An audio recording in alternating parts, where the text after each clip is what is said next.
Today, we're going to step into a story that is, frankly, one of the most harrowing and important American stories ever told. This isn't just a history lesson. It's a journey, an odyssey, right into the soul of a man whose life, whose family, whose very name was stolen from him. We're going to walk this path with Solomon Northup, and we're going to do it using his own words from his memoir, written all the way back in 1853 to try and understand how a life can just be erased. Right here, with these words, Solomon Northup pinpoints the exact moment his world ended. And when you read this, knowing what comes next, it just sends a chill down your spine. This isn't just some poetic metaphor he came up with later. He's talking about the beginning of a real, tangible darkness that was about to swallow him whole for 12 long, agonizing years. This is it. This is the question that hangs over every single page of his book. I mean, how does this even happen? How does a free citizen, a husband, a father of three, a well-known musician in Saratoga Springs, New York, how does he just vanish off the face of the earth, only to reappear as someone's property?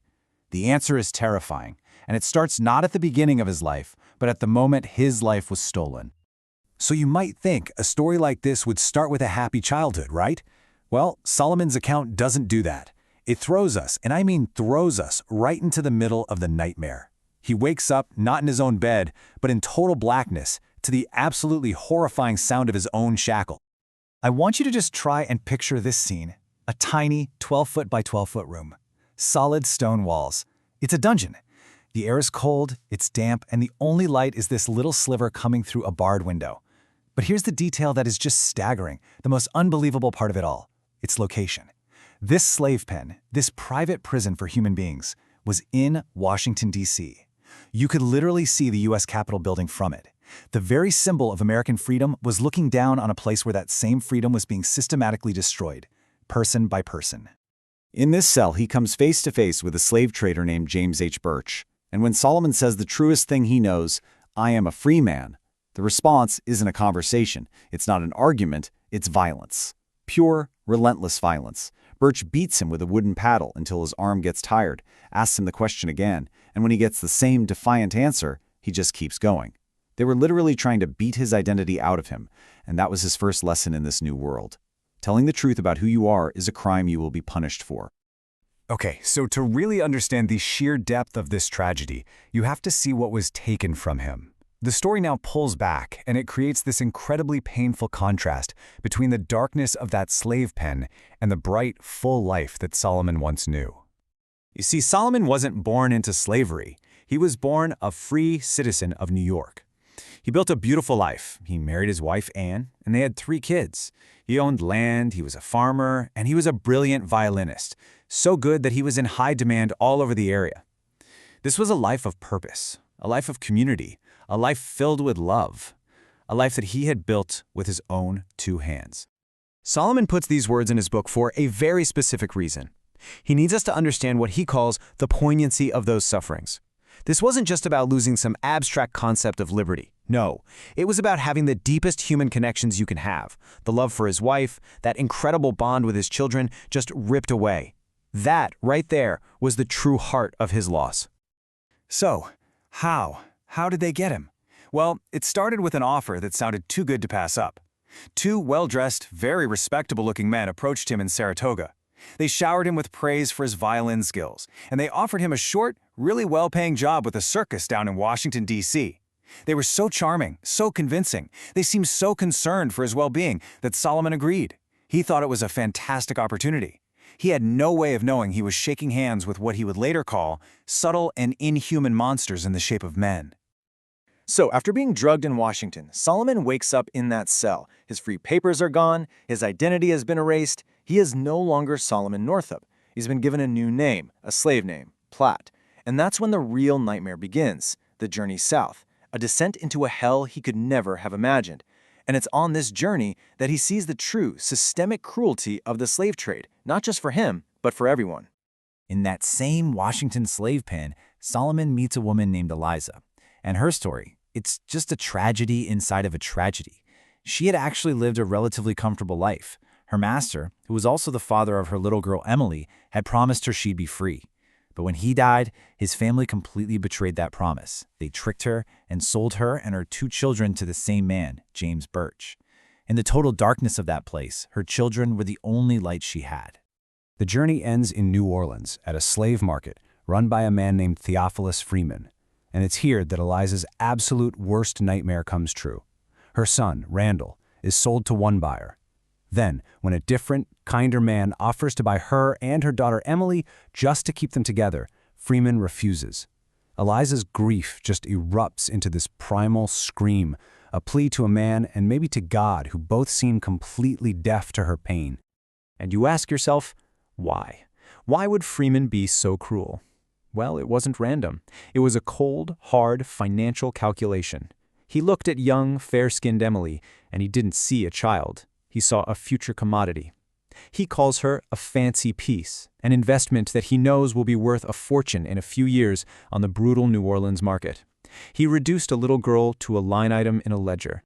Solomon was actually sold to the same master as Eliza, so he saw what happened next.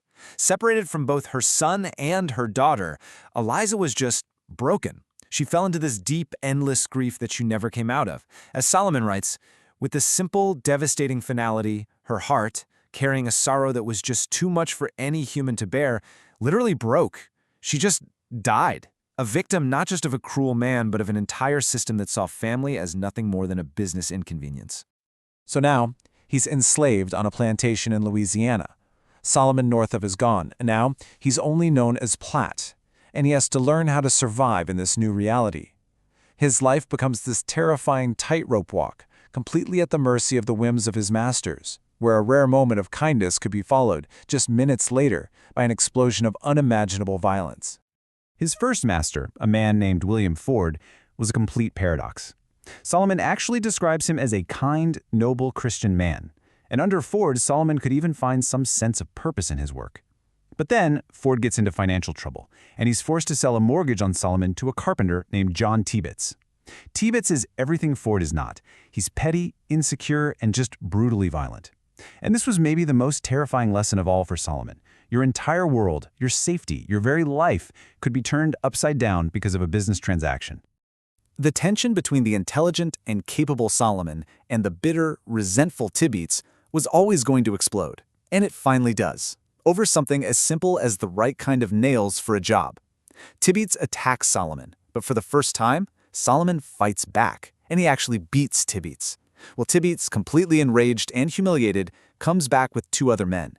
They overwhelm Solomon, and with a cold, terrifying fury, they put a noose around his neck and start to hang him. At the last possible second, as Solomon is literally gasping for his last breaths, Ford's overseer, a man named Chapin, shows up. He pulls out his pistols and confronts the mob, and listen to his reasoning. It's this chilling mix of morality and business. He says what they're doing is a shame, but his real authority comes from protecting Ford's financial interests in his property. He saves Solomon's life, but then he leaves him there in the noose for hours, standing on his tiptoes in the Louisiana sun until Ford himself can get back.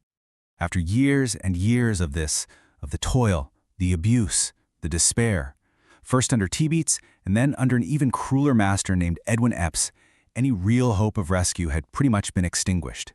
Solomon had learned that survival meant hiding everything, his intelligence, his past, his very soul.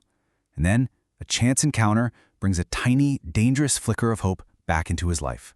So while he's working on building a new house for his master Epps, Solomon ends up working alongside a Canadian carpenter named Samuel Bass. Bass is, well, he's an eccentric guy, very outspoken, and he openly argues with Epps about the morality of slavery. In a place where saying the wrong thing could get you killed, Bass just comes right out and declares himself an abolitionist. For Solomon, who hasn't heard a single word like that in a decade, it must have sounded like a message from another world. The plan they come up with is, well, calling it a long shot is a massive understatement. Just think about everything that had to go perfectly. First, Solomon had to make the terrifying decision to trust a white man with his life story, a risk that could easily get him killed. Second, he had to dig deep into his memory and pull out names and addresses from a life that must have felt like it was a century in the past. Then the physical challenge. He had to steal one single sheet of paper and literally make his own ink from plants. And finally, he had to take this massive leap of faith and put his entire existence into this one letter and trust Bass to mail it. The letter is sent, and then there's just silence. Weeks go by, then months. Can you even imagine the agony of that waiting? Solomon is just swinging between this wild hope and the crushing certainty that his one incredible gamble has failed. Every single day is a new torment of waiting, of watching the road, of listening for any sign that his life might one day be his own again. And then, on January 3rd, 1853, on a day that started like any other, it happens. A carriage pulls up to the plantation. 2 men get out. One is the local sheriff. The other is a total stranger. And they start walking into the cotton field, straight towards his master, Edwin Epps. Solomon's heart must have been pounding in his chest. He knows this is it. This is either the moment of his deliverance, or it's the final nail in his coffin. The sheriff points right at Solomon and asks the stranger if that's the man. And as Solomon looks at this stranger's face, a whole lifetime of memories must have come flooding back. His childhood, his family, his home. And then he recognizes him. It's Henry B. Northup, a lawyer, a friend of his father's, from back home. In that one single moment of recognition, 12 years of pain and fear and buried hope just erupt out of him in this desperate, grateful cry. 12 years. That's 4,380 days. For us, it's just a number on a screen. For Solomon Northup, it was a lifetime of stolen labor, of unimaginable suffering, of being ripped away from everyone and everything he had ever loved. It was a giant chasm just carved right into the middle of his life. And this, really, brings us to the final thought that just stays with you.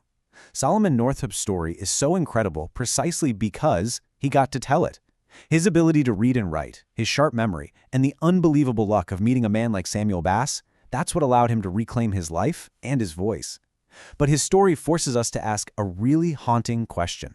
What about all the others? How many other free men, women, and children were swallowed up by that thick darkness? Their names completely erased, their stories never heard, and their pleas for freedom just silenced forever.